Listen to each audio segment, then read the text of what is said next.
8 नवंबर 2016 TV screen पर देश के प्रधानमंत्री नरेंद्र मोदी ने एक ऐलान किया था। खबर थी कि देश में 500 और 1000 रुपए के पुराने नोट अब लीगल टेंडर नहीं रहेंगे। डीमोनेटाइजेशन यानी नोटबंदी ने पूरे देश को हैरान कर दिया था।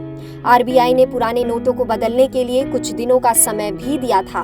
अब अगर नोटबंदी के 7 साल बाद कोई आपसे पुराने नोटों के बदले व्यापार करे तो लाजमी है आप सोचेंगे ये कैसी धोखाधड़ी है भला।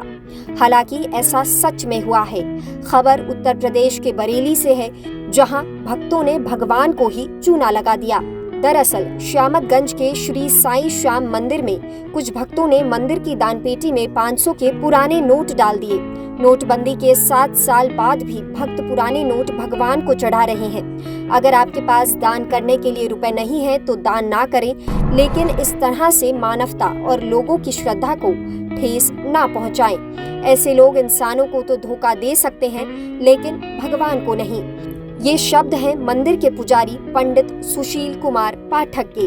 उन्होंने और क्या क्या कहा, आइए सुनते हैं। मैं एक ही बात कहूँगा कि इंसान को धोखा दिया जा सकता है, भगवान को नहीं। एक अंधा व्यक्ति रोज मंदिर आता था, तो रोज दर्शन करता था, तो एक देखने वाले ने कहा कि भैया तुझे दिखता नहीं है, तू मंदिर आके क्या करता है? तो बोले मुझे ही तो नहीं दिखता, पर भगवान को तो सब कुछ दिखता है। तो डालने वालों ने सोचा कि यहाँ कोई देख नहीं रहा है, परंतु ईश्वर सब देख रहा है। ईश्वर को धोखा देना यानी स्वयं को धोखा देना है। मंदिर के पुजारी सुशील कुमार पाठक कहते हैं कि ऐसा काम करके लोग पुण्य की जगह स्वयं को पाप के भागीदार बना रहे हैं। पंडित जी ने बताया कि 2018 में ऐसे 5 नोट मिले थे और हाल ही में 500 रुपए का एक पुराना नोट फिर से दान पात्र से निकाला गया है। ऐसी हरकत करने वाले मनुष्य स्वयं को धोखा दे रहे हैं। ऐसे नोट जो चलन से बाहर हैं, जिन्हें 2016 में बंद कर दिया गया, ऐसे 5 नोट अक्टूबर 2018 में निकले और एक नोट अभी इसी हफ्ते यानी शनिवार को जब हमने दान पात्र खोला तो उसमें 500 का वो नोट जो चलन से बाहर है, अक्टूबर 2016 में हो गए थे, वो नोट निकले हैं।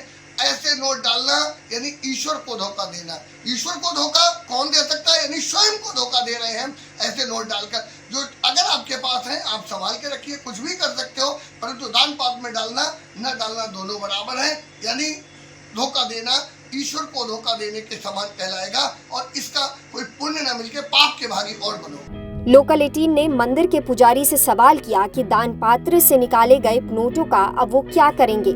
इस पर उन्होंने कहा कि सरकार के बैन करने के बाद भी लोग पुराने नोटों को आज भी भगवान के दान पात्र में डाल रहे हैं। इन नोटों को वो अपने पास संभाल कर रखेंगे और आने वाली पीढ़ी को दिखाएंगे कि इस तरह के नोट भी प्रचलन में चला करते थे। फिलहाल तो हमने इस सवाल के एक धरोहर के रूप में रखा है, क्योंकि ईश्वर के दान पात्र से मिले हैं। मैं कहीं आरबीआई को नहीं भेजूंगा। ये 6 नोट मेरे पास सुरक्षित रखे हैं और इनको रखूंगा और आने वाली पीढ़ियों को दिखाऊंगा कि ये ऐसे नोट हुआ करते थे। श्यामतगंज के श्री साईं श्याम मंदिर के पुजारी पंडित सुशील कुमार पाठक 500 के पुराने नोटों को संभालकर और सुरक्षित रखेंगे, क्योंकि इन नोटों को भगवान के चरणों में अर्पित किया गया है। बरेली से लोकल 18 के लिए विकल्प कुदेसिया की रिपोर्ट।